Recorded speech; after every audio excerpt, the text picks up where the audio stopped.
Wow, what a great start to part C of Walking Dead Season 10. This episode was really good, I really enjoyed this, so yeah.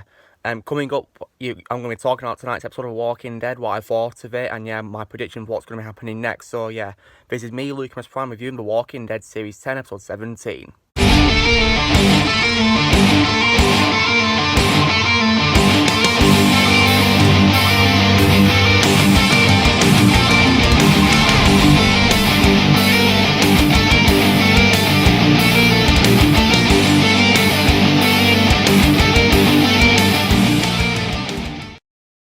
So guys, on tonight's episode of Walking Dead, it begins with a scene featuring a recently returned Maggie and Judith Grimes clearing out walkers in what appeared to be a forest, and they took down what appeared to be an undead whisperer. So yeah, this must be a certain time after the events of A Certain Doom, the previous episode. And so yeah, they have like a conversation talking about, Michonne and what she was talking to RJ Grimes about, Rick and Michonne's son. So yeah, as they're walking, they join Lydia and the others on the road. And then all of a sudden, when a cart is pulled away, Maggie sees Negan standing there, and he's helping out the others. And he greets her, and he tells her that he did not escape. But all Maggie can do is stare at him, angry, because he, of course, killed the man that she loved, Glenn. And she just walks away without saying a single word to him. So yeah, that was a very powerful moment. And I knew that was coming, that she'd be negative towards Negan. What can we expect? He killed the man that she loved, yeah. So yeah.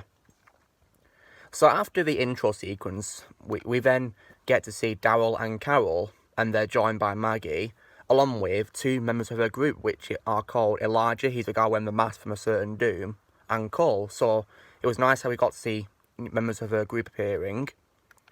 And we then get to hear what Maggie's been up to. So she explains that she and her son, who she called Herschel after her father, have been living with a group until in a village, but it got destroyed. So she decided to resettle everyone at Hilltop. So that explains why she came back in the finale of Part B of Series 10. So, but then Carol and Daryl look at each other uneasily, and that makes Maggie confused. And then this is explained when Maggie eventually sees that Hilltop has been destroyed during the Whisperer War, all thanks to Alpha. And she's horrified, she's really upset. And while she's looking at the destruction, Carol tells her that Negan was with the Whisperers the night it was burned down.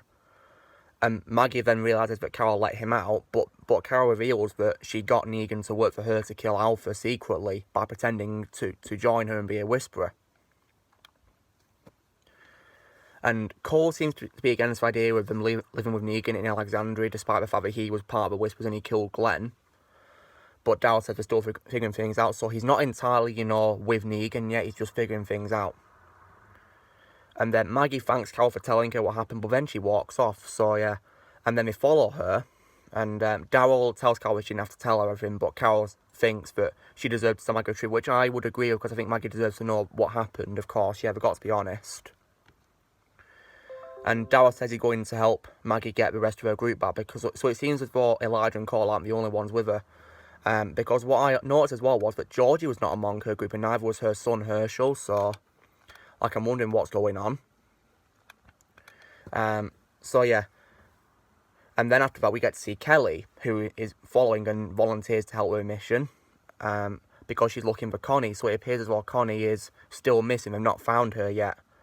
And as they're walking, they keep going until Cole decides to call it a day because the sun's going down so he can find shelter. So we decide to clear some walkers out at a parking lot. So that happens, and it is a struggle because Maggie cuts herself.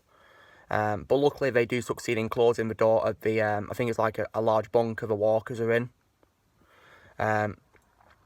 So yeah, and later while Maggie's tending to a wound, she has a conversation with Daryl. It was nice to see them talking, and she reveals that she was working with Georgie to help other communities, but and this was in Knoxville, and she also mentioned that she lost contact with Georgie, and she doesn't know she's alive or dead. So yeah, so that answers why Georgie was not with her when she returned in the finale of Part B. So yeah.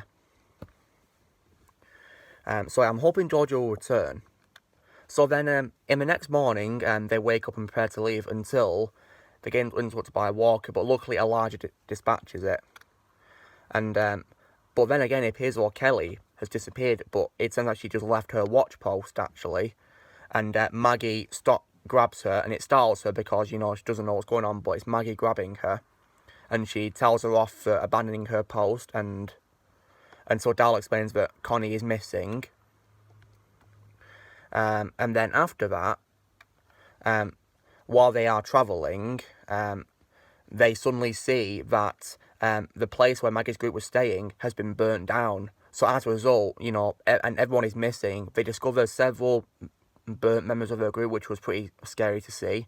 And also Herschel, her son, is missing. So, and Cole believes it's the work of a Reaper. So the Reapers must be the new villain of this season's part. So yeah, I'm wondering. Because apparently, this group destroyed their home and followed them all the way to Virginia. So Maggie's determined to find them. So they track footprints, which appear to belong to Herschel because of the size of them. So we decided to split up to search. And we got a nice little scene between Elijah and Kelly. And we got to see him remove his mask, so I was glad to see a face reveal. I was happy about that, because I thought he was a very interesting character in the Series 10 Part B finale. However, on the other side, they get ambushed by an unknown figure. So yeah, they do find more members of the group called, I think there was a young woman called Maya, and then two others called, I think one was called Gus, the guy was called Gus, and the woman was called Ainsley, I believe. Hope I got that right. So they get them and they hide behind a tree, and and they explain about the place being set on fire, and they mention some who did not make it. So yeah, so it appears they must be the only survivors, and they say that they haven't found Herschel because he was found by someone called was it Kim, I believe, but she's not seen him since. But then the conversation cut short when Gus got shot in the throat. Like, that gave me a jump scare when he got shot. I didn't expect that to happen. So this assailant starts attacking her in a trap, and he unfortunately does take down Gus and Ainsley. So they both he took down Gus, then he takes down Ainsley, then he takes down Maya. So yeah, he kills them. And Maggie, while she's trying to get him, she gets caught in like a trap, which attaches to her leg, like some sort of hook or something, so she's trapped. And this figure, he's got like some sort of camouflage suit on, you know, like to hide in the bushes, blending in, which I thought was a pretty clever technique, by the way. He tries to kill her, and she stabs him, but he takes a knife out of him and throws it out. He just misses her, so like, oh, he nearly got her. Daryl then comes to her rescue, but unfortunately, this guy, the attacker, grabs him and throws him against a tree. So I was like, ouch, poor Daryl. Felt sorry for him, but luckily, this buys enough time for Maggie to free herself from the trap, so she cuts herself free. And then luckily, Kelly, Elijah, and Cole, and the rest of Maggie's group who survived the fire come, and they surround this assailant, and Maggie interrogates him aggressively, demanding who he is, why he attacked her group, and, you know, where her son is. And she claims they did nothing wrong to deserve it, so yeah. But then, all this guy does, right, all he does is he drops his weapon to the ground, and he says, was it, Pope March you, to Maggie, before he pulls a pin from a grenade and he kills himself. So luckily they dive for cover and survive his suicide. Then after his death, Daryl and Maggie search for Herschel, and luckily they find him in the tree, so he's alive.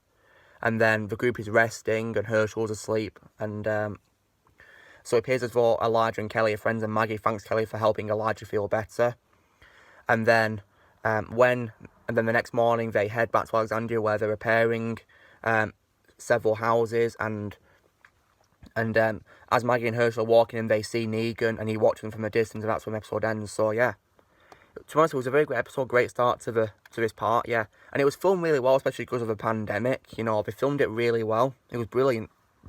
Like, you wouldn't think it was filmed during the pandemic, would you? The way they filmed it was brilliant. So yeah. So overall, I did enjoy this episode. It was really good. I really loved this one. They did a really great job making it, and yeah, I kind of wish we got more of Maggie's group, you know, and we got to see more of them before they got killed, really, because I thought they were interesting people, really. Like, I was already really into Cole and Elijah. Luckily, they're alive, which I'm happy about. So yeah, I'm hoping for the next episode that we're going to see more characters, because several didn't return. For example, Aaron, Rosita, Eugene, they did not return in this one, and there's probably some others too.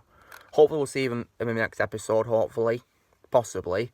And I'm hoping as well we do get to learn what happened to Georgie, because I thought she was very interesting when I saw her in Series 8 of The Walking Dead. She's not appeared since at all, but it's when Maggie was living with her in the community after she left in Series 9. So yeah, I'm hoping that we get to know what happened to her and if she's alive, because I thought she was a very underrated, interesting character.